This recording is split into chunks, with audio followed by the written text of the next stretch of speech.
할렐루야. 네, 반갑습니다. 우리 한 목사님에 대한 소문이 대구에 요즘 자자해서 교회가 아주 살아있고 생동감이 넘치고 또 기도 중심의 그런 귀한 신앙 공동체라는 소문을 듣고 왔습니다. 제가 오니까 소문이 헛소문이 아니네요. 아주 열기가 있고요. 아주 표정들이 밝고 환하고 찬양도 너무 좋습니다. 에스더 찬양단요. 네, 고맙습니다. 오늘 재직 헌신의 예배인 줄 알고 왔더니 세미나라고 그래서 제가 세미나 풍으로 제가 말씀을 드리도록 그렇게 하겠습니다. 그냥 세미나 풍이 따로 있는 것이 아니고 그냥 성령께서 여러분들 마음에 감동만 주시면 되는 거니까 그렇게 알고 제가 오기 전에 지난 주간에 특세가 있었지요. 특세의 주제가 뭐였습니까? 하나님을 기쁘시게 하자. 그런 한 해가 되기를 축복합니다. 새해 신년 특세를 하나님을 기쁘시게 하는 한 해가 되자. 정말 성경적이고 꼭 필요한 올해가 말띠해라 그러더라고요. 말띠해. 그것도 병오년이라 그래서 그것도 붉은 말띠래요. 다른 말로 말하면 적토마예요. 적토마. 중국의 삼국지에 보면은 아주 유명한 장수들이 타고 다니면서 적군을 물리친 말이 바로 적토마인데 요즘 심심찮게 떠도는 그런 이 유튜브나 등에 보면은요 저마다 적토마를 타고 남보다 더 빨리, 남보다 더 멀리, 남보다 더 높이 그렇게 2026년도를 꿈을 갖고 비전을 갖고 그렇게 열심히 달리려고 하는 그런 모습들을 많이 봅니다.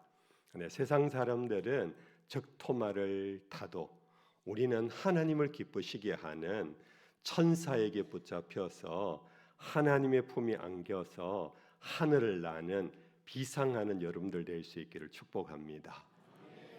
한 수년 전에 대구의 서쪽에 있는 어느 아주 좋은 어느 교회 집사님께서 그 교회 공동회를 통해서 장로로 그렇게 피선이 되셨어요. 그래서 장로 임직식을 앞두고 어떻게 저에게 전화가 왔어요. 저는 어느 교회 안수 집사 누구입니다. 목사님 평소에 방송 설교를 통해서 제가 감동을 받고 있는데 목사님 한번 뵙고 좀 배움을 얻기를 원한다. 그러면서 자리를 마련해서 점심 식사를 같이 하게 됐어요. 그러면서 목사님 제가 이제 장로가 되면 어떻게 섬기면은 좋은 장로가 되겠습니까? 자, 여러분들 이 질문을 우리 장로님들, 선배 장로님들, 이미 장로 되신 분들이요. 후배가 그렇게 질문하시면 어떻게 답하시죠? 네. 우리 권사님 기도 많이 하는 권사님들, 여러분들의 자녀가 그렇게 피택을 받아서 장로 임직을 앞두고 있다. 그러면 기도 많이 하는 우리 권사님들 그 아들이 장로가 되어서 어떻게 하면 좋은 장로가 될까? 답을 한다면 한번 생각해 보세요. 네? 하나님을 기쁘시게 해라. 아주 눈치 빠르세요. 방금 그런 얘기의 문맥 속에 목사님이 이게 답이겠구나. 그런데 맞아요. 하나님을 기쁘시게 하는 것 그것이 우리 모든 그리스도인들의 제일 목적이에요. 우리의 웨스트민스터 신앙 고백서 소유리 문답에 사람의 제일 되는 목적이 무엇입니까? 하나님을 영화롭게 하고 그로 인하여 영원히 즐거워하는 것입니다. 이게 장로든 권사든 집사든 상관없이 예수를 구주로 영접한 그리스도인이라면 삶의 목적이거든요. 그러면 자, 하나님을 기쁘시게 하는 것이 뭘까요? 어떻게 하면 하나님을 기쁘시게 하지요? 지난 주간 특세를 통하여 목사님에게 아마 답을 배우셨으리라 생각하는데 어떻게 하면 하나님이 기뻐하실까요? 네, 네. 주님 뜻대로 살면, 네, 맞아요. 네, 정답이에요. 안심교회는 정답밖에 없네요. 네, 제가 사실 안심교회는 저쪽 반야울에서 영천 가는 길로만 제가 지나갔고 혁신도시도 이쪽에 코스트코까지 왔는데 이 마을까지는 안 와봐가지고 제가 유튜브나 방송을 통해서 우리 한 목사님 좋은 소문은 들었는데 이 교회는 어떤 교회일까 사실 궁금증을 갖고 왔어요. 근데 궁금증이 있다라는 것은 조금은 긴장이 된다는 거거든요. 근데 낯선 사람 처음 만나면은 좀 긴장이 되잖아요. 그런데 제가 긴장이 오늘 확 풀리더라고요. 왜? 여기가 안심교회잖아요. 안심교회. 제가 반야월 안심면에 이 동네 이름의 유래가 뭔가를 제가 챗GPT에 물어봤더니 과거 고려의 건국 태조 왕건이 신라의 대장이었던 권헌하고 전쟁을 치르다가 팔공산 저 너머에서 쫓겼대요. 처음에는 막 수세에 몰려가고 쫓겨가지고 도망을 치는데 밤이 캄캄한 그 밤에 도망을 오는데 어두운 길 옛날에는 전등도 없고 아무것도 없었잖아요. 근데 그때 한밤중에 중천에 달이 환하게 떠 있어서 그렇게 도망갈 길을 보고 왔대요. 그래서 오는 과정이 팔공산에서 여기까지 오는 과정의 고기가 뭐냐면 반야월이잖아요. 반야월이라는 것은 반은 반토막의 반이 아니고 한중간이라는 뜻이래요. 밤 한중간에 달이 떠 있는 동네 이게 반야월이에요. 그래서 반야월을 지나서 이쯤 오니까 근헌이 쫓아오는 걸 포기하고 가버렸대요. 그래서 태조 왕건이 마음에 안심이 돼서 이제는 됐다 안심이다. 그래서 안심이 됐대요 이 동네가. 근데 왕건만 안심이 아니라 제가 혼자 안심이 되더라고요. 하나님께서 저를 이 안심교회에 보내신 하나님의 뜻이 있다면 뜻이 하늘에서 이루어진 것과 같이 이 땅 곧 안심교회에도 이루어질 줄로 믿습니다. 자, 그러면 우리가 하나님을 기쁘시게 하는 길이 뭘까? 성경에 있는 대로 찾아보면 히브리서 제11장은 무슨 장이라고 그러지요? 믿음의 장. 그 믿음의 조상들이 쭉 나열되는 가운데 에녹에 대한 믿음 얘기를 하면서 그는 하나님을 기쁘시게 한 자라. 그러면서 그 기쁘시게 한 내용을 이렇게 표현했어요. 믿음이 없이는 하나님을 기쁘시게 하지 못하나니. 아멘. 여러분들 하나님이 기뻐하는 거는요. 우리가 출세하고 그래서 혹은 부자가 되고 해서 그 돈을 갖고 우리가 뭐 선한 일도 행하고 선교도 하고 물론 그런 것도 하나님이 기뻐하지만 믿음 없이 하는 것은 하나님이 보면 알거든요. 하나님 우리의 외모를 보고 취하지 아니하시고 무엇을 보신다? 우리의 중심을 보신다. 우리의 중심이 믿음이 없이 행하는 것은 하나님을 기쁘시게 하지 못해요. 심지어 이 예배도 그래요. 내가 오늘 주일 성수를 하니까 하나님을 기쁘시게 했다 하고 여러분들 돌아갈 수 있지만 자칫 착각이에요. 내 마음속에 믿음이 없이 이 자리에 와 있으면은 하나님의 기쁨이 되지 못해요. 그러면 믿음이 없이는 하나님을 기쁘시게 하지 못하나니 하나님을 기쁘시게 하는 믿음은 뭔가? 이어서 하나님께 나아가는 자는 반드시 뭐를 믿는다? 그가 계신 것을 믿는다. 여러분들이 예배당은 예배드리러 드리는 장소잖아요. 여러분들 예배드리러 오는 곳이에요. 우리 안신교회 한 목사님은 기도의 목회관을 갖고 오늘 잠시에게 나누었는데 막 뜨겁더라고요. 막 기도의 불덩어리 같아요. 500명을 돌파하라 하고 하는데 왜 그렇습니까? 이곳은 무슨 집이지요? 만민이 기도하는 집이라. 그래서 기도하러 오고 예배드리러 오는데 이곳에 누가 계시지요? 하나님이 계신 것을 믿고 올라와야 되는 거예요. 여러분들 우리가 이 팔공산 이 자락에 영천 저쪽에 은혜사가 있고 동화사가 있고 동화사에서 은혜사 중간쯤 가면 갓바위가 있잖아요. 여러분들 많은 사람들이 갓바위 올라가서 거기 절해요. 그 갓바위의 갓 때문에 그 앞에 가서 빌면은 자식들이요 고관대작이 된대요. 시험에 합격하고요. 그래서 갓바위에 전국에서 모여와요. 그런데 여러분들 우상의 특징이 뭐냐 하면은 그는 살아있지를 않아요. 그렇지요? 그냥 사람이 세워놓고 자기가 그냥 희망하는 거예요. 갓을 세우고 가서 절을 하면은 어떻게 복을 받을 거다 하는 희망을 걸 뿐이에요. 그곳에 자기들의 신이 있다고 믿지 않아요. 내가 정성을 다하면은 지성이면 감천이라고 하늘이 감동한다 이렇게 기대하고 오지만 우리는 먼저 우리가 하나님을 사랑한 것이 아니요 하나님이 먼저 우리를 사랑하셨습니다. 할렐루야. 그래서 하나님이 세상을 이처럼 사랑하사 누구를 보내셨지요? 독생자를 보내셨어요.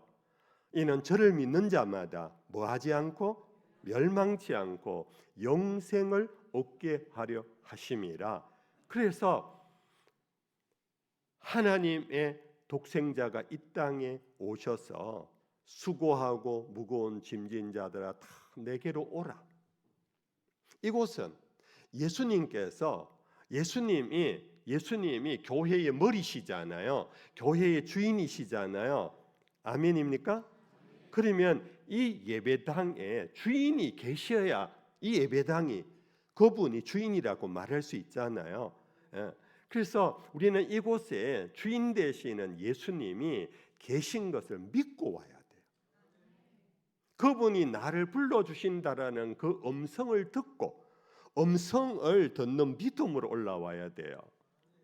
예수가 우리를 부르는 소리 검성 부드러워. 우리는 이 찬송으로 끝나는 것이 아니라 우리가 예배드리러 올 때마다 새벽기도 올라올 때마다 우리 담임 목사님이 너무 열심히라서 목사님 불쌍해 목사님 돕기 위해서 내가 오늘 가서 자리를 채워주자 이것도 너무 좋은 마음이지만은 그러나 그런 마음만으로 오면요 지쳐요. 내 속에 믿음이 없이 오면은 지치게 돼요. 그래서 여러분들 이 예배당에 올라올 때마다 누가 계신 것을 믿고 올라와야 된다? 하나님이 이곳에 계신 것을 단지 우리 육안으로 죄인의 눈에는 보이지 않으시지만은 예배 드릴 때마다 하나님의 임재를 여러분들 믿으셔야 돼요. 그 임재를 믿는 순간 하나님의 품에 안기는 은혜를 경험하게 돼요. 우리가 은혜를 경험한다는 것은 목사님의 설교가 재미있고 감동적이어서 우리가 오늘 설교 너무 은혜스럽다라고 표현도 하지만은 그러나 그 정도로는 예배당 문 열고 나가면요 찬바람 불면 다 나가려 가버려요. 집에 가는 순간까지 벌써 오늘 설교 제목도 잊어버려요. 그런데 하나님이 수고하고 무거운 짐진 자들아 오늘 새벽에도 내가 너를 불렀단다. 우리 한 목사님 너희의 목사가 부른 것이 아니라 내가 너희 목사를 통하여 내가 부른 거야. 너희들 오늘 하루 시작하기 전에 오늘 무거운 중한 일이 있지. 아주 힘든 일이 있을 거야. 내가 알고 너희를 부른 거야. 여기 와서 너희들 무거운 짐을 내려놓고 가거라. 내가 그 짐을 풀어주마. 이 하나님의 부르심을 믿고 와야 되는 거예요. 그리고 그를 찾는 자에게 뭐 주심을 믿어야 할지니라, 상 주시는 자이심을 믿어야 할지니라. 여기서 상이라는 것은 1등, 2등, 3등 이런 상을 의미하기보다는요, 선물이라고 이해하는 것이 옳습니다. 하나님께 나아가는 자는 하나님이 반드시 계신 것과 그를 찾는 자에게 선물 주시는 자이심을 믿어야 한다. 연세력이 높으신 분은 과거 일제 강점기를 혹 경험하신 어른도 있을지 모르겠는데요. 저희 아버님께서 1917년생이고 저희 어머님은 1919년생이라서 저희 부모님은 일제 강점기 때 일본에서 사셨어요. 해방이 되고 오셨어요. 제가 어릴 때 저희 아버님 어머님이요, 좀 비밀스러운 얘기할 때는 일본 말로 서로 얘기하시더라고요. 우리 못 알아듣도록. 예. 아무튼 저희 아버님 좀 일찍 세상을 떠나셨어요. 그래서 아버님에게 얘기는 못 듣고 저희 어머님에게 자주 들은 얘기가 뭐냐, 영이라, 일본이 아주 고약한 나쁜 놈들이지만은 그런데 나라는 나쁜 나라인데 그 일본 사람 한 사람 한 사람 중에는 참 괜찮은 사람이 많대, 그러시더라고요. 당신이 일본에서 생활할 때 어떤 경험을 했느냐 하면은, 일본 사람 집에 가면요, 그 사람들이 반가이 맞이해 줄 뿐 아니라 돌아갈 때 빈손으로 안 보낸대요. 작은 것이라도 선물을 꼭 해서 보낸대요. 제가 일본 선교지에 여러 번 제가 범어교 심호할 때 제가 다녀왔었어요. 일본인 현지인들의 집에 초청을 받고 선교사님과 함께 가서 예배를 드리고 나오는데요. 아주 일본의 일본식 식탁을 아주 융성하게 대접을 받고 너무 행복했어요. 그런데 그 행복의 여운이 더 영그렀던 것은 나오는데 주인이 와서 어떤 포장지로 된, 커진 않았어요. 작은 포장지로 된 선물을 저에게 주더라고요. 선교사님을 통해 통역을 하는데, 목사님 감사합니다. 저희 집에 방문해 주셔서 영광이었습니다. 기억나시면 기도해 주십시오 하고 작은 그런 어떤 편지 기도 제목을 넣고는 저에게 선물을 주시더라고요. 어릴 때 어머님으로부터 들은 얘기, 그것이 기억나요. 여러분들, 이 세상에서도 참 괜찮은 사람, 선한 사람, 좋은 사람은요, 이와 같이 자기 집에 온 사람을 빈손으로 안 보내는데 하나님께서 하물며 당신의 집에 온 우리를 빈손으로 돌려보내는 법이 없을 겁니다. 아멘. 그러므로 여러분들, 이 집에 올라오면 올라올수록 그 믿음으로 올라오면요, 제가 세상 표현으로 센 표현을 하면 수지 대박이에요. 어디에 가도 여러분들이 그곳에 뭐 좋은 분들, 좋은 사장님 집에 뭐 갈 수는 있어요. 근데 우리가 이 예배당에는 언제든지 올라올 수 있잖아요. 그리고 그 음성이 들려요. 내가 너의 수고를 안다. 나는 너의 슬픔을 안다. 나는 너의 어깨에 무거운 짐을 안다. 수고하고 무거운 짐진 자들아, 어서 오너라. 내가 너희를 쉬게 하리라. 그래서 기도하는 중에, 예배드리는 중에 하나님이 계신 것을, 임재를 믿으면은 그 약속대로 모든 염려와 걱정이 싹 사라지는 경험들을 여러분들 여러 번 하셨을 거예요. 그리고 돌아갈 때에 이 예배당에서도 은혜 받았지만은 돌아갈 때 하나님이 내 가정에서 세상을 살아가는데 필요한 하나님의 거룩한 능력을 우리에게 선물로 부어 주실 줄로 믿습니다. 하나님 왜 그렇게 선물도 주고 우리를 부르시고 우리에게 그 모든 짐을 벗겨 주실까요? 바로 믿고 왔기 때문에 그 믿음을 보시고 하나님은 기뻐하셨고, 우리도 기뻐하면 사람에게 막 주잖아요. 그렇지요? 우리 할아버지 할머니들 많은데요. 저도 딸 둘인데 요 딸들이요 애를 하나씩밖에 안 낳았어요. 그래서 요즘 대구에 이좀 자녀 많이 낳기 운동을 하는데 그 어느 목사님께서 목사님 은퇴하셨으니까 이제 할 일 없으면 저하고 일 좀 합시다. 아이 좀 많이 놓는 그런 어떤 부흥 운동을 합시다. 그런데 목사님 제가 그 뜻에는 동의하고요. 제가 기도로 함께 하는데 내가 함께 그 자리에 못 나갑니다. 왜? 우리 딸도 하나밖에 안 낳았는데 나무 자식인데 애 더 낳아라. 내가 양심이 있지 목사가 그래 못한다 그러면서 제가 뭐 저는 또 다른 은사가 있으니까 다른 일을 하는데 여러분들 우리가 손주가 있으면요 우리 할아버지 할머니 그럴 거예요. 그 손주들이 뭐 공부를 잘하든 못하든 뭐 정말로 운동을 잘하든 못하든 그냥 아이가 할아버지 하고 달려오는 그 모습만 보고도 막 주머니 막 열잖아요. 우리 장로님 그러시지요? 예, 그냥 할아버지 하고 부르기만 하면 제가 솔직히 뭐 너무 사적인 얘기에 죄송한데 그저께도 우리 둘째 딸은 저 캐나다에 살아요. 요즘 이 영상 통화가 발달해서 쉽게 매일 영상 통화를 하는데 요 녀석이 할머니하고는 얼마나 친한지. 왜냐하면 자주 영상 통화를 하고 저는 뭐 시간이 안 되니까 잘 못 보잖아요. 그러니까 할아버지를 잘 안 불러요. 통화만 딱 하면 막 할머니부터 찾는 거예요. 근데 제가 지난 주간에 저 강원도 집회를 하고 돌아왔고 다음날 아침인데 마침 딱 전화가 와요. 영상을 딱 날 보자마자 할아버지 그러더라고요. 얼마나 제가 행복한지 몰랐어요. 불러주는 것만 해도. 그래서 우리 야야 딸 보고 야야 내가 우리 걔가 미국 영어 이름이 엘리인데요. 네, 엘리 간식비 보낼게. 바로 돈을 넣었다 아닙니까? 이게 바로 기쁘게 하면은 하나님은 사람도 주머니를 여는데 우리 만유의 주께서 왜 주머니를 안 열겠습니까?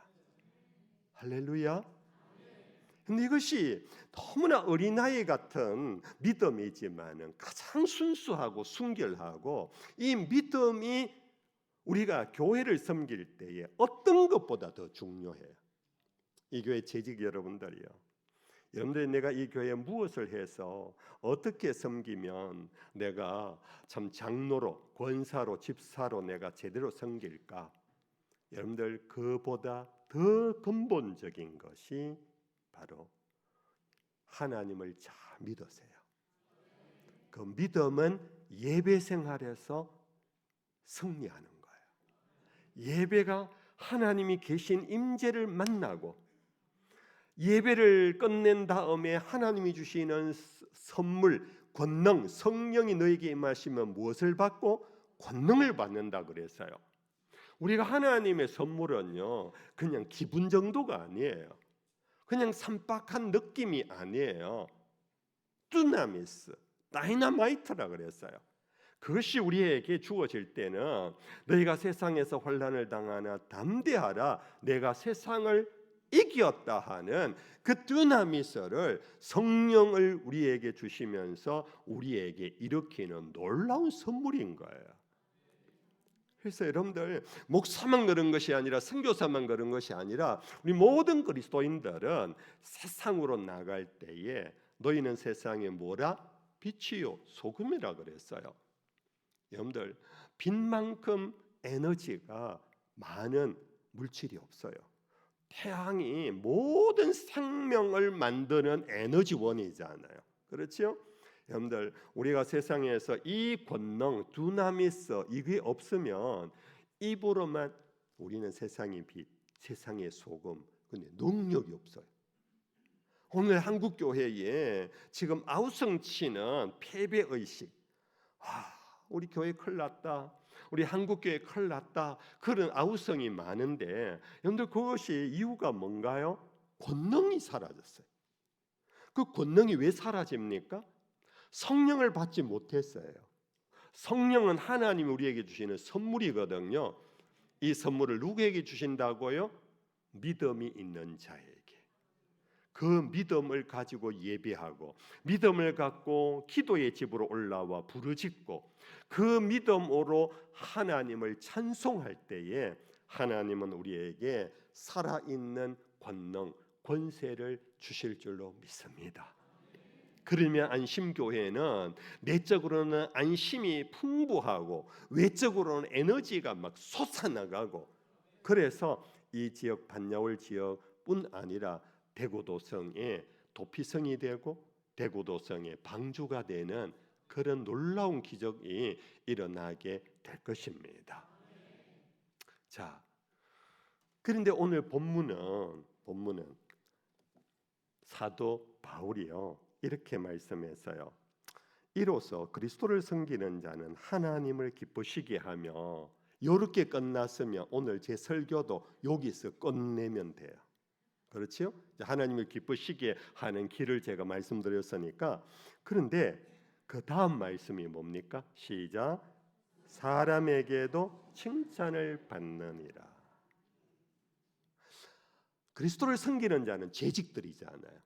우리 모든 섬김이 청지기들이잖아요. 청지기들은 일하기 전에 하나님을 기쁘시게 하고, 동시에 뭐를 한다? 사람에게도 칭찬을 받느니라.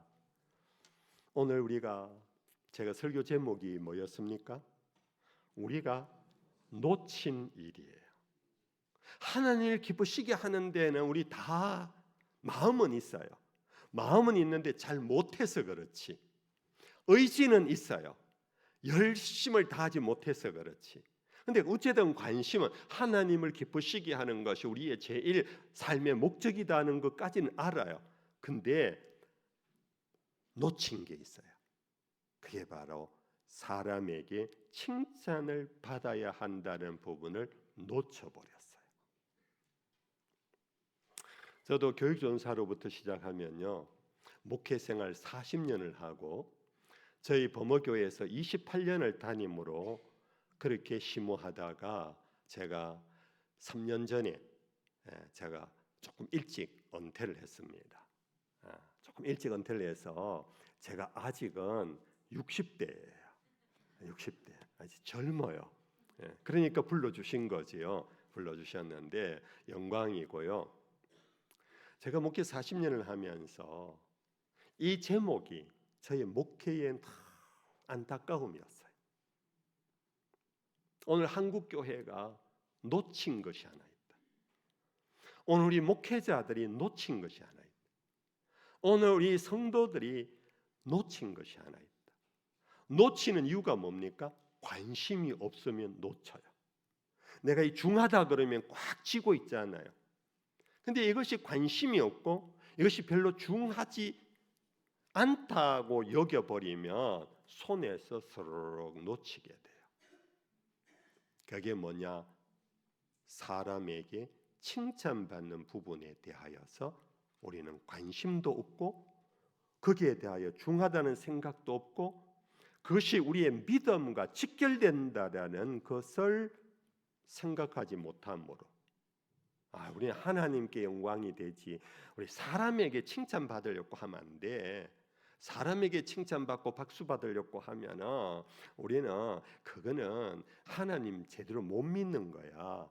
사람 너무 무서워하고 사람 너무 의식하지 마. 이 말이 틀린 것은 아니에요. 일부분 맞아요. 우리가 사람의 종노릇 하면 안 되거든요. 갈라디아서의 사도 바울은 내가 사람을 좋게 하랴 하나님을 좋게 하랴, 내가 사람을 기쁘게 하랴 하나님을 기쁘게 하랴, 내가 사람을 좋게 하려 했다면 나는 그리스도의 종이 아니라 그랬어요. 그런 의미에서 우리가 사람에게 너무 신경 쓰고 눈치 보고 이거는 옳은 게 아니에요. 그러나 오늘 로마서에서 사도 바울이 말한 것은 사람들에게 눈치 보거나 사람에게 박수 받으려고 하는 인정받고자 하는 욕망을 의미하는 게 아니에요. 여러분들 사도 바울이 직접적으로 그의 제자 디모데와 디도에게 보낸 편지, 디모데전서와 후서, 디도서, 이 세 편을 일컬어 목회서신이라 그래요.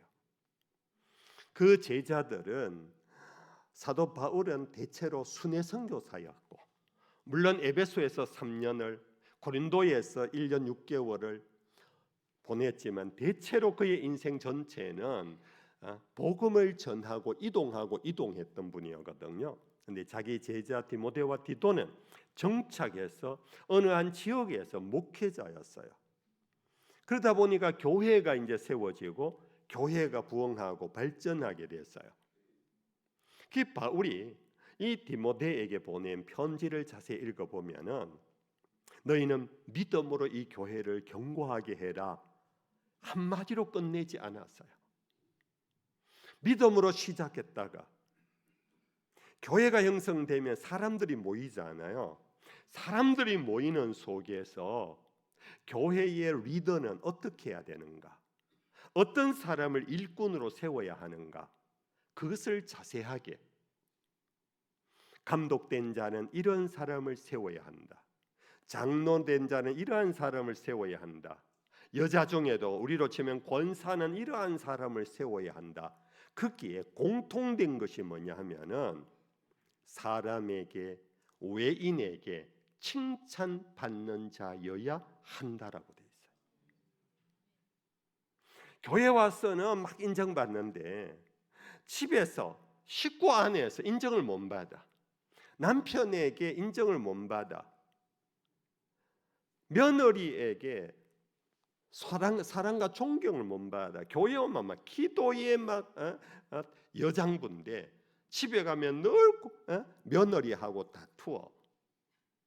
제가 목회하다 보면 그런 분들을 간혹 봐요. 안타까워요. 예.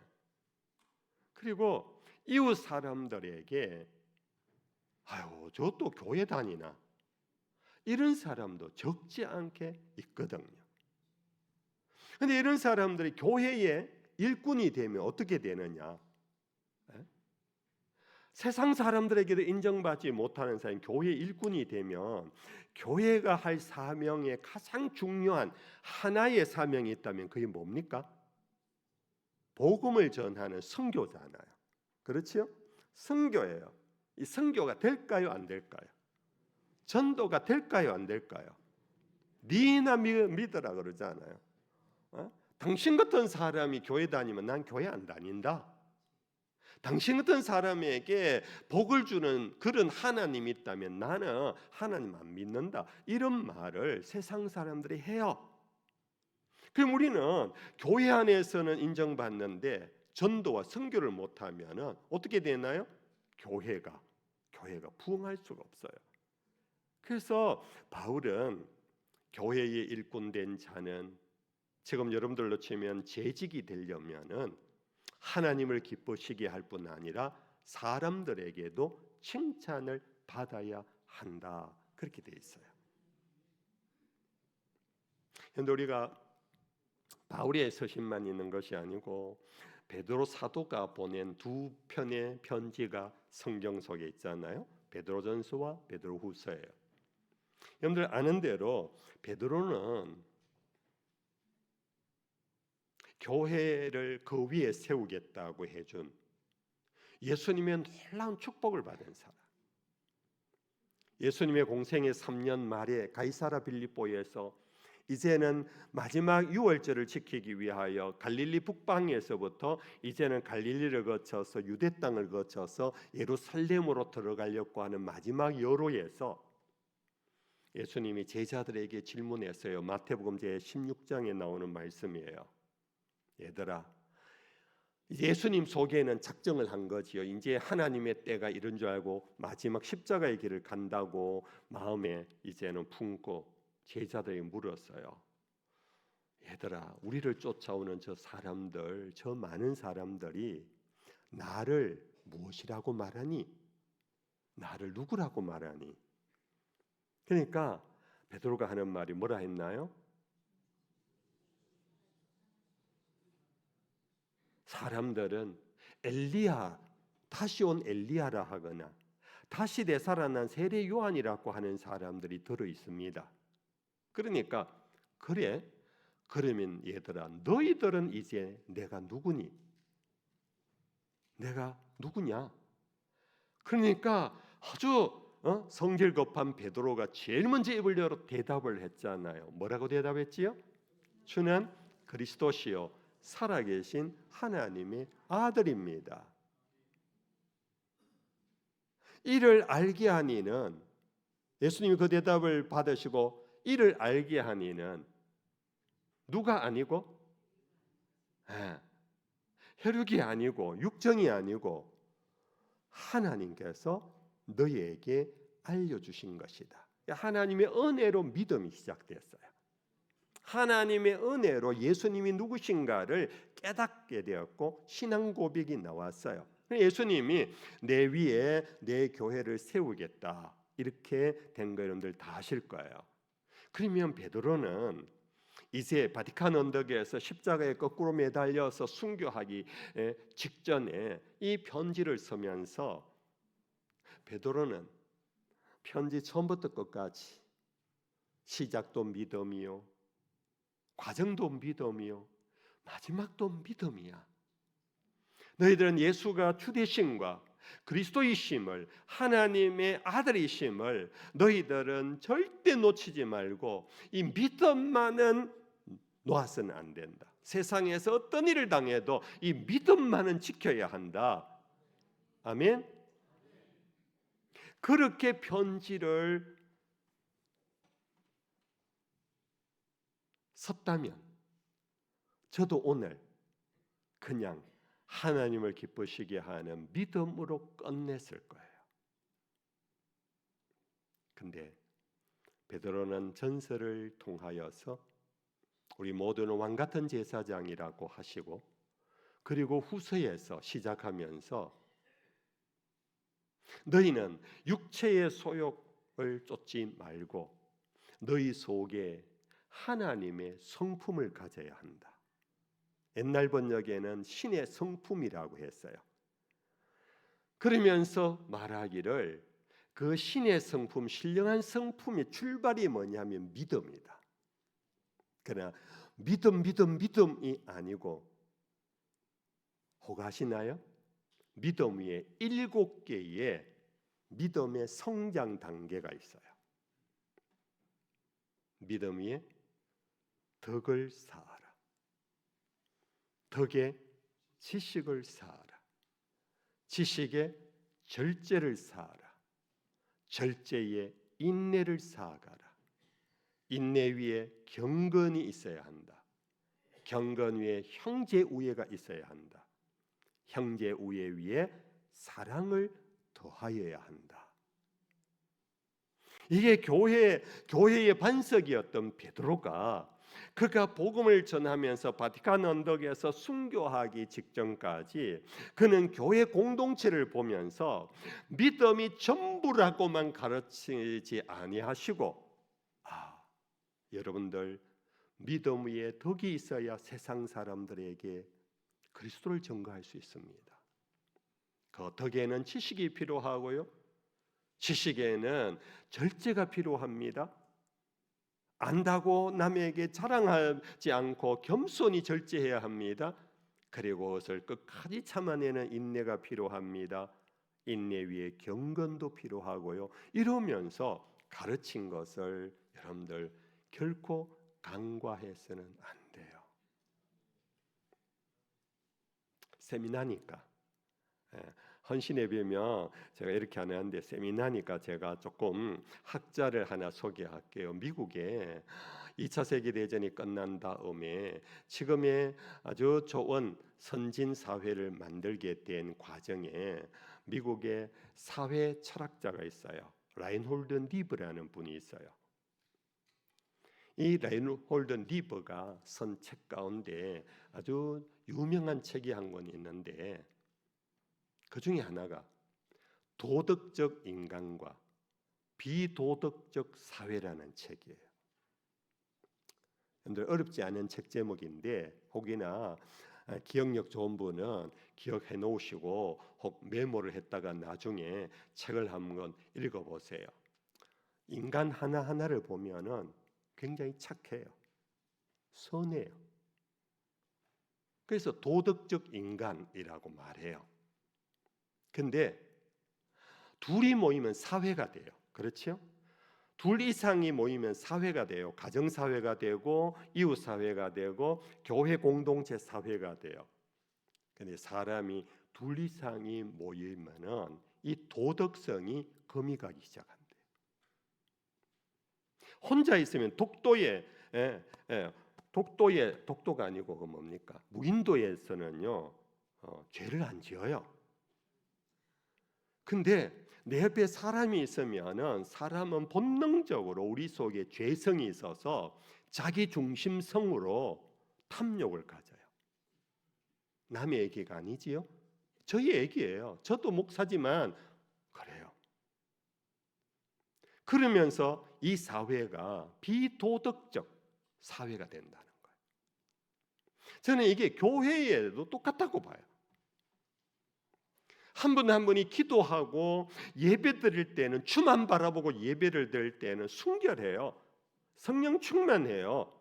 그리고 너무 착해요. 그런데 기관에 들어가지 않아요? 모임을 하지 않아요? 재직회를 하지 않아요? 탕회를 하지 않아요? 그러면은 자기도 모르게 고집을 부려요. 자기 생각을 과하게 신뢰해요. 남을 업신여겨요. 이게 우리의 죄의 본성이에요. 여러분들 이 죄의 본성 어쩝니까 목사님? 뭐 죄의 본성대로 살 수밖에 없잖아요. 그렇다면 우리는 성령을 받은 자라고 할 수 없어요. 성령이 우리에게 오시면은 성령이 열매를 맺어야 해요. 갈라디아서 제 5장에 우리는 육체의 현저한 일은 사기를 치고 음행을 하고 남에게 거짓을 행하고 하지만 성령이 너에게 임하시며 성령의 열매 사랑과 희락과 온유와 절제와 그런 열매를 맺잖아요. 우리는 죄의 본성에 빠져서 육체의 현저한 일에 빠질 충분한 우리의 이 가능성이 있는데 그것을 거슬러 그것을 이겨내고 하나님의 선하시고 온전하신 뜻이 무엇인가를 분별하면서 주의 뜻대로 살 수 있도록 하나님은 우리에게 성령을 보내주셨어요. 할렐루야. 그러므로 여러분들 믿음 다음에 우리의 행위는 율법이 아니에요. 믿음 다음에 우리의 행위는 그 율법이야. 율법은 안 지켜도 돼. 그렇게 말하면은 그거는 착각이에요. 여러분들 믿음이 올바르면 하나님을 기쁘시게 하는 믿음이 올바르면요 성령을 우리에게 선물로 주시면 성령이 우리에게 믿음 위에 덕을 쌓아가도록 역사하세요. 자, 덕과 지식과 이 7가지 달리면은 제가 부흥회로 옮겨가야 돼요. 다 하지 못하고 덕만 얘기하고 이제 마칠게요. 여러분들 여기에도 성경에도 그렇게 돼 있어요. 19절에 그러므로 우리가 화평의 일과 서로 덕을 세우는 일을 힘써나니 화평의 일과 덕을 세운다. 사람에게 칭찬받기 위해서는 덕행을 하라. 그럼 도대체 덕행이 뭘까요? 선교가 잘 될 수 있는 덕행. 저 사람 법이 없어도 살 것 같아 하는 고고한 그러한 사람의 덕이 아니고 이 덕은요 비도덕적 사회를 부수어낼 수 있어요. 사회 공동체가 도덕적 사회로만 되고 가정이 도덕적 사회가 되고 교회가 도덕적 사회가 되는 이 도덕이란 덕이잖아요. 덕의 사회를 만들어 가는 것 이게 결국은 선교의 실제적인 일인데 이 덕의 4가지 실마리를 제가 얘기할게요. 4가지 실마리. 이걸 4단이라 그래요. 단은 실마리를 의미하는데 4개의 실마리가 있어요. 첫째는 나 아닌 다른 사람을 보면서 불쌍히 여기는 마음, 이 첫 번째 덕이에요.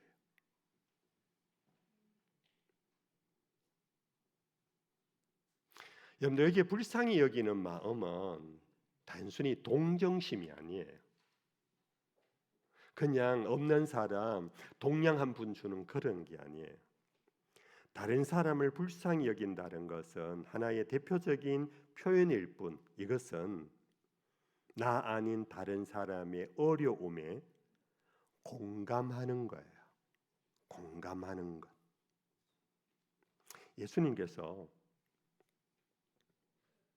예루살렘에 올라갈 때마다 예루살렘 바로 밑에 문둥이들이 중심이 되어 형성되었던 마을 베단이라는 곳이 있어요. 그곳에 마르다와 마리아, 나사로 그 3남매의 집에 늘 초대를 받아서 그 집에서 하루 이틀 유숙하다가 예루살렘에 올라갔어요. 근데 이 집에 아버지가 일찍 돌아가고 오라비만 의지하며 살던 이 집에 나사로가 죽었어요. 아는 사건이지요? 예수님께서 이 소식을 전해 듣고 왔을 때는 벌써 나사로가 숨을 거두었어요. 장례를 치루었어요. 우리는 3일장으로 끝나지만 이스라엘의 장례는 보통 일주일을 가요. 길게는 40일을 해요. 그 장례를 치루어서 무덤에 이미 관이 들어갔어요. 그런데 아직 장례가 끝이 나지 않았기 때문에 이 마리아와 마르다가 울고 있는 모습을 보고 동네 사람들이 아이고 불쌍하지, 아버지 일찍 돌아가시고 오빠가 이제 하던 저 어린 자매가 이제 어떻게 하고 함께 처근히 여기고 있을 그때 예수님께서 와보니 그런 모습이에요. 그때 성경 요한복음 제11장에 예수님께서 저들을 보시며 민망히 여기시고 우시더라. 여러분들, 예수님이 울었다라는 거 혹 여러분들 실제로 본 적 있나요? 예수님 우셨어요. 민망히 여기시고 우시더라.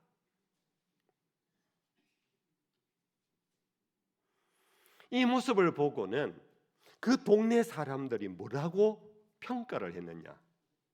과연 저가 이들을 진실로 사랑했구나. 슬픔을 당한 가정에 우리는 야, 울지 마 이제. 당신 남편 교회 생활 잘하고 해서 천당 갔잖아. 울지 마. 믿음 없는 사람처럼 울지 마. 이러는 경우들이 들어 있어요. 근데 여러분들, 우리 안심교회 성도 여러분들이요, 그분이 남편 없이도 살 수 있는 안심시키려면은 부조금으로 안심이 되는 게 아니에요. 나의 외로움, 나의 홀로 있음을 공감해주는 권사님이 계시고 나의 친구 집사님이 와서 자기가 마치 자기 가족을 잃은 것처럼 함께 울어주면 마음에 얼마나 큰 위로가 되는지 몰라요. 혹시 여러분들 그런 경험이 있으신가요? 어떤 분은 믿음 좋다고 해서 와서 막 등 두드려요. 자, 예수 안 믿는 사람도 왔는데 네 울고 있으면 어떻게? 그러면 야, 하나님 영광 가려 울지 마. 그 말 아니 틀린 건 아니에요. 그러나 이 사람에게 필요한 것은요, 지금 위로가 필요해요.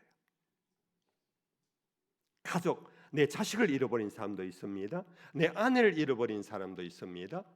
그런 슬픔을 당했을 때에 함께 울어줌, 이게 예수님께서 우리를 사랑하신 실제예요. 십자가에서 우리 위하여 피 흘리신 것만 우리는 자꾸 생각하는데, 여러분들, 우리가 아플 때 주님은 아파하십니다. 우리가 슬퍼할 때 주님이 함께 우십니다. 이게 복음서의 이 사건을 통하여서 우리에게 알려주는 하나님의 주소예요. 하나님이 지금 어디에 계신가? 하나님이 저 별 넘어 별 넘어 은하수 넘어 은하수 넘어 그 어딘가 있는 것이 아니고요. 당신의 자녀가 당신의 백성이 울고 있는 곳에 계세요.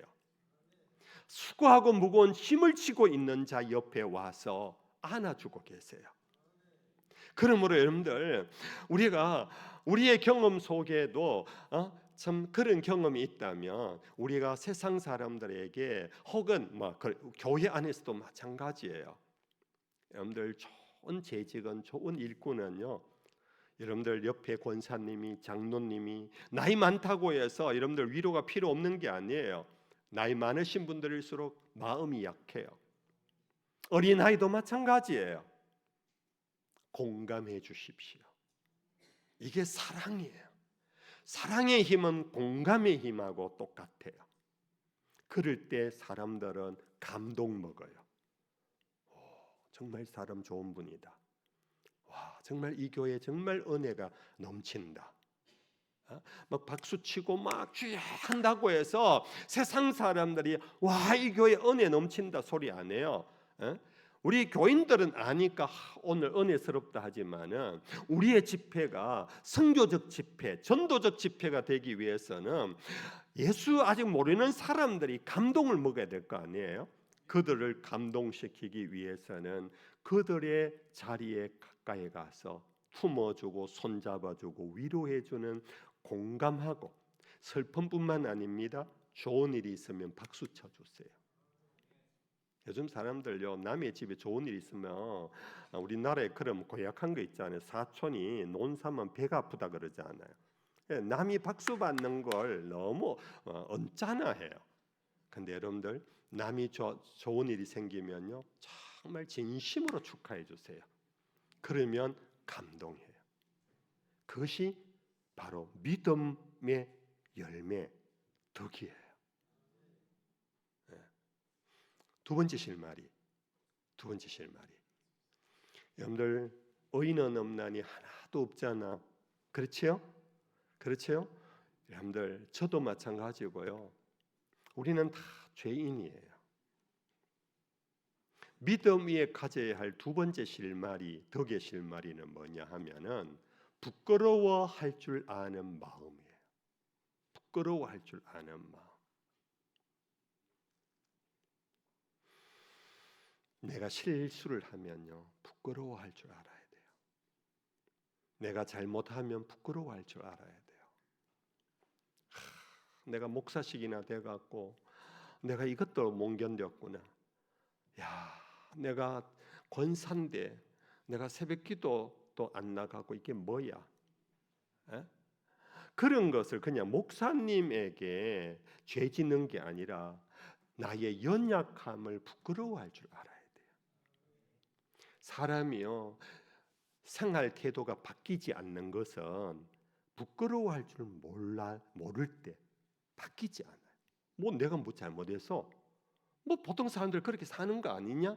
그러면은 변화가 없어요.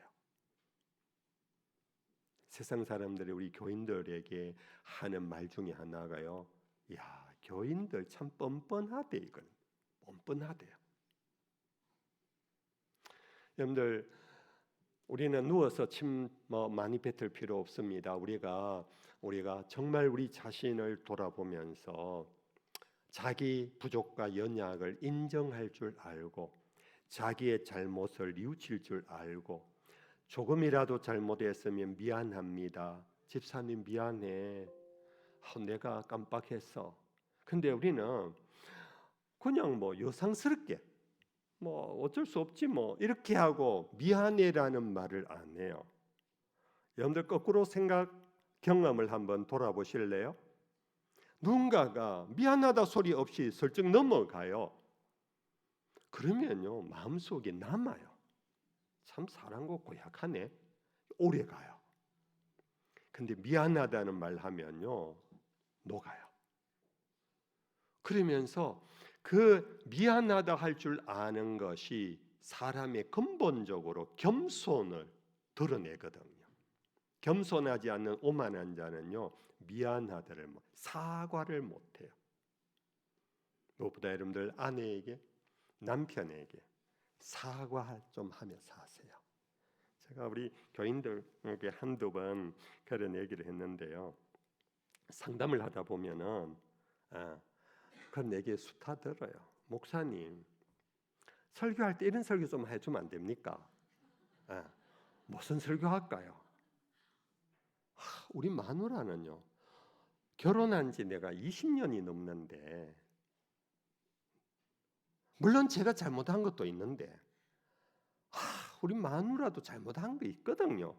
근데 나는 늘 미안하다 하는데 우리 아내는 이때까지 한 번도 내인데 잘못했다라는 말을 안 합니다. 왜 그래요? 왜 그래요?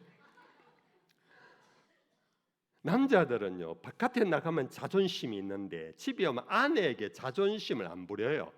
그게 남자예요.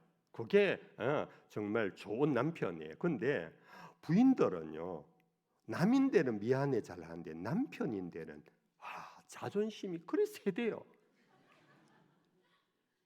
그래서 내 아내가 새벽기도 다니고 교회 가서 찬송하고 눈물 흘리고 오는데 왜 그렇게 눈물을 많이 흘렸어? 내가 아무리 생각해도 하나님 앞에 잘못한 것이 많아서. 그런데 남편에게는 잘못했다는 소리를 안 하면 남편이요, 아내의 그 눈물에 대하여 진정성을 못 믿는 거예요. 조금 제가 우스개를 하는 겁니다. 여러분들, 정말 사람이요, 남에게 감동은요, 사과가 감동을 줘요. 이야기 들으십시오. 우리 장로님들, 내 교회의 장로인데 내가 누구인데 사고를 어떻게 해? 장로님이요, 한번 집사, 김 집사, 내가 좀 잘못했다, 내가 좀 잘못한 게 있다, 그러면요, 젊은 후배 집사들이요 감동 먹어요. 우리 시어머니들이요, 며느리에게 미안하다고 잘못했다고 좀 말 좀 하세요. 그러면 믿음 있는 며느리는요, 정말 그 말 한마디에 시어머니에게 잘할 겁니다. 항상 시어머니는 법이에요. 당신은 잘못한 게 하나도 없고 항상 나만 잘못한 거예요. 그러면요, 기도 아무리 많이 하는 시어머니 권사님이라도요, 며느리는 마음이 다치기 시작하는 거예요. 누구나 우리는 잘못해요. 누구나 우리는 연약해요. 교회를 섬기다가 이런저런 일로 실수가 있어요. 그럴 때 우리는 미안합니다, 잘못했습니다 라고 하는 것, 우리 예수님께서 직접 하신 말씀입니다. 성전에 두 사람이 올라갔습니다. 한 사람 바리새인이고 한 사람 세리입니다. 바리새인은 성전에 들어와서 앞자리로 가서 손을 들고 자기가 어떻게 살아왔는가를 자랑했지만은, 세리는 문을 열고는 나아가지 못하고 뒷자리에 앉아서 고개도 들지 못하고 가슴을 치면서 뭐라 했나요? 주여, 나를 불쌍히 여기소서, 나는 죄인입니다. 예수님이 이 비유를, 이 이야기를, 스토리를 예수님이 직접 하시면서 그 이야기를 한 뜻을 밝히셨어요. 이 사람이, 세리가 저 사람보다 의롭다함을 받고 내려갔나니라. 하나님 앞에서도 잘못했습니다, 회개할 때 천국이 우리에게 다가와요. 근데 우리가 회개를 하면 그냥 하나님만 좋은 게 아니에요. 회개하라, 천국이 가까웠느니라. 회개하면 천국이 우리에게 와요. 천국이란 먹고 마시는 것이 아니라 성령 안에서 의와 희락과 화평이잖아요. 우리가 회개할 때, 잘못했다 할 때 성령 안에서 나를 괜찮아, 내 이해해, 알아 하고 나를 의롭다 해주세요. 그리고는 기쁨이 샘솟듯이 성령의 역사가 일어나고 강같이 흘러넘치는 평강이 우리를 사로잡게 되는 것입니다. 하나님과 우리의 관계처럼 우리도 교회 안에서, 가족 안에서, 이웃 사람들의, 우리 안심교회가 그런 여러분들 될 수 있기를 축복합니다. 두 개 더 남았는데 할까요, 말까요? 두 개는 빨리 할게요. 세 번째 덕을 믿음 위에 정말 사람에게 감동을 줄 수 있는 실마리는요, 양보하는 겁니다. 그걸 일컬어 사양지심이라 그래요. 사양지심. 사양한다 알지요? 집사님 먼저 하세요. 장로님 먼저 하세요. 아닙니다. 저는 아직 준비가 안 됐어요. 젊은이지만 당신이 먼저 해도 됩니다. 라고 양보하는 것. 그럴 때 사람들은요 놀래요. 요즘 전부 다 욜로 문화 속에 내가 먼저 내가 할 거야 하는 중에요. 안심교회 성도들은 아니에요. 먼저 하세요. 이제 다음에 해도 돼요. 라고 할 때 사람들은 감동 먹어요. 그게 믿음의 능력이고 그 믿음이 바로 덕이라는 거예요. 사람 참 저 사람 진국이대 그런 말 하잖아요. 진국은 뭐냐? 자기를 뒤로 남을 먼저 앞으로. 그럴 때 여러분들 이건 정치적인 제추가 아니에요. 외교적인 제추가 아니에요. 여러분들 그냥 위선적인 제추가 아니에요. 내 마음이 하나님의 뜻이라면 하나님의 뜻은 반드시 이루어진다. 내가 지금 하지 않아도 하나님의 뜻은 반드시 이루어진다. 아멘. 그럴 때는 남을 먼저 세워도 되는 거예요. 우리 범어교회 얘기 자랑 하나 할게요. 제가 30년 전에 범어교회 1995년에 부임했어요. 그때 우리 범어교회는요 한 8,900명 모였어요. 근데 제가 범어교회 부임할 때 범어교회를 아는 여러분들이 저를 만류했어요. 그 교회 가지 마라. 30년 전의 일이니까 제가 얘기할게요. 지금은 말할 수 있다. 그런 거예요. 지금 말할 수 있다. 가지 말아요. 왜 가지 말라고 하느냐? 그 교회는 몇몇 집안이 있는데 그 집안 교회야. 우리 범어교회 좀 아시는 분 있지요? 네. 우리 범어교회는 1906년에 설립돼 올해 120년 된 교회예요. 그 세 분의 할머니가 여기 사울교회에 선교사들의 부흥집회에 참석했다가 예수를 믿게 되어서 시작된 교회인데요. 이 세 분 중에 한 분이 교회를 세웠어요. 그의 아드님이 우리 범어교회의 첫 장로님이 되셨어요. 초대 장로님이 되셨어요. 이 아들 초대 장로님의 자녀가 아들이 6명인데요. 6명이 대를 이어서 우리 범어교회 시무장로를 다 했어요. 그리고 이 6명의 아들들 밑에 자녀들이 그 4대째잖아요. 사촌들이 생겼잖아요. 이 사촌들이 또한 우리 교회 장로님이 여러 명 있어요. 그다음 5대째입니까? 4대째. 그다음 5대째. 죄송합니다. 그만하라는 소리인 것 같아요. 5대째. 그러니까 육총간에 우리 교회 시무 장로님이 있어요. 그러니까 30년 전에 이 교회를 아는 여러 대구 시인의 목사님들이 그 교회 가지 마라. 네 아직 어린데 가면 장로님들에게 네 시집살이나 하지 목회 못한다. 장로님들이 하락하는 것만 하고 안 된다 하면 아무것도 못한대 그러더라고요. 근데 제가 기도 중에 하나님의 분명한 인도하심이 너무나 뚜렷했기 때문에 저는 순종하고 하나님의 인도하심을 믿고 왔어요. 근데 와서 보니까 믿음대로 하나님이 길을 그렇게 인도하시더라고요. 와서 보니까 이 터줏대감 같은 이 집안이요 얼마나 교회를 사랑하고 충성하는지 몰랐어요. 이분들이 제가 이제 젊은 목사가 오니까 막 그때 이 범어동이 아파트가 막 들어서고 막 그랬어요. 30년 전에 황금 아파트가 들어서고 시지에 막 아파트가 들어서고 범어동이 막 바뀌고 이러니까 젊은이들이 막 들어왔어요. 30대 40대들이. 그러니까 우리 범어교에 막 들어오는데요. 여러분들 그런 얘기 있잖아요. 터줏대감들이 많으면 새로 온 사람들이 앉을 곳이 없잖아요. 몇 년 있다가 전부 다 터줏대감들이 다 하면은 다 떠나요.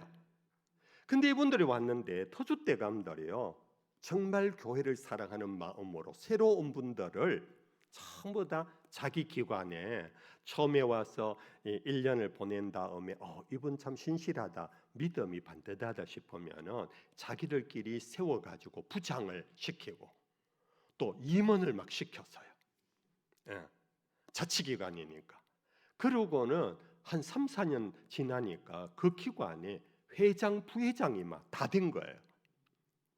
막 그 얘기 다 하면 정말로 이 맨날 며칠 해야 되는데, 그 가운데요, 우리 교회에 오신 이례자지요. 다른 교회에서 집사로 계시다가 오셨는데 6년 만에 안수 집사가 되고요. 그분이 3년 뒤에 8년인가 9년째 장로까지 됐어요. 그러니까 새로 오는 사람들이 이제 자기 있을 곳이 막 생기는 거예요. 그러니까 사람들이 와, 이게 남의 교회가 아니네, 와서 2, 3년 만에, 우리 흔히 우리 교회 그러잖아요. 안신교회 성도들도 예를 들어서 다른 교회 가서 있으면 몇 년이 지나도록 계속 우리 안심교회 그럴 거예요. 왜냐하면 그 교회 정착이 안 되면 그래요. 근데 이분들이 전부 다 우리 범어교회, 우리 범어교회, 이러다 보니까 교회가 막 급성장하게 됐어요. 여러분들, 정말 교회의 선교를 위한 교회, 이 지역 사회에 정말 등대가 되려고 하면은 여러분들 정말 믿음 위에 덕이 필요해요. 사양 지심의 덕, 남을 나보다 앞장 세울 수 있는 덕, 남을 나보다 낮게 여기는 덕. 이게 사도 바울의 빌립보서 2장에 나오는 말씀이에요. 성령의 무슨 권면이 있거든 같은 마음과 같은 뜻을 가지고 남을 나보다 낮게 여겨라. 이 말씀 아시지요? 남을 나보다 낮게 여기려가 아니고 낮게 여겨라. 너희 안에 이 마음을 품으라고 그리스도 예수의 마음이니 그는 근본 하나님의 본체시나 그와 동등됨을 취할 것으로 여기지 아니하시고 자기를 비어 종의 형체를 가져 사람의 모양으로 오셔서 죽기까지 복종하셨다. 이러므로 하나님이 그를 지극히 높여 하늘 위에 이름과 땅 위에 이름과 땅 아래 모든 이름이 그리스도 예수의 이름 앞에 무릎을 꿇게 하셨느니라. 오늘 우리는 조바심이 나서 내가 양보하면 내가 가만히 있으니까 가마떼기인 줄 알고 자기들끼리 막 나간다. 우리는 이런 두려움이 있어요. 내가 양보하면은 내가 바보라는 소리 듣는다. 이런 것은 세상 사람들의 조바심이에요. 우리는 전능하신 하나님을 믿는다면 하나님 앞에서 내가 믿음 위에 덕행을 행하면은 예수님을 죽음에서 일으키시고 만유의 주가 되게 하셨던 것처럼 하나님이 우리를 아시고 결국은 당신의 뜻이 이루어지는 우리를 세워주시는 영광의 자리에 여러분들이 앉게 될 것입니다. 끝으로 여러분들 믿음 위에 덕을 푸는 마지막은 옳고 그름을 분별할 수 있는 능력이 반드시 필요해요. 남에게 공감하는 것, 부끄러워서 죄송해요 하는 것, 먼저 하세요 하는 것, 이러다 보면은 옳고 그름을 분별하지 못하는 뒤죽박죽이 돼버리면요 믿음조차도 잃어버려요. 그러다가 신천지가 막 들어오는 거예요. 그러다가 하나님의 교회 사람들이 막 들어오는 거예요. 그러다가 이상한 사람들이 와서 교회를 막 병들게 하는 거예요. 교회는 진리의 터와 기둥임을 잊지 마십시오.